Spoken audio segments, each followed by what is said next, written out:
हमारी नमाज कबूल हुई या नहीं, ये सिर्फ अल्लाह ताला के पास है।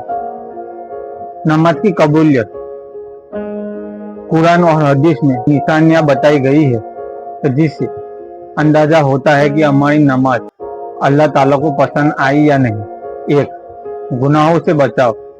कुरान में सूरह अल अनकबूत में अल्लाह ताला फरमाते हैं, नमाज बेहयाई और बुराइयों से रोकती है।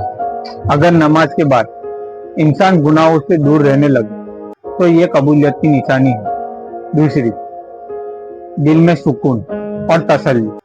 रसूल अल्लाह सल्लल्लाहु अलैहि वसल्लम फरमाते, नमाज मेरी आंखों की ठंडक है। अगर नमाज पढ़कर दिल हल्का और सुकून महसूस करे तो ये अच्छा इशारा है। तीसरा, तकवा और अल्लाह की याद बढ़ना। नमाज से अगर इंसान का दिल अल्लाह की तरफ झुके और अल्लाह की याद को बढ़ावे और समझो कि अल्लाह ने रहमत अता की।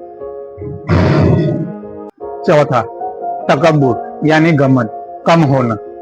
अगर नमाज इंसान को और ज्यादा अजीज गुलामाना बना दे, उसमें झुकाव और इंसानियत आए तो ये भी एक निशानी है।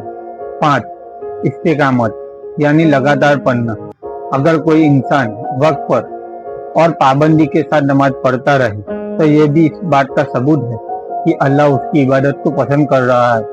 याद रखो, नमाज कबूल होने की गारंटी किसी के पास नहीं, लेकिन अगर दिल में नमाज की मिठास महसूस करे और गुनाहों से बचने लगे तो यह अल्लाह की तरफ से एक बहुत अच्छा इशारा है।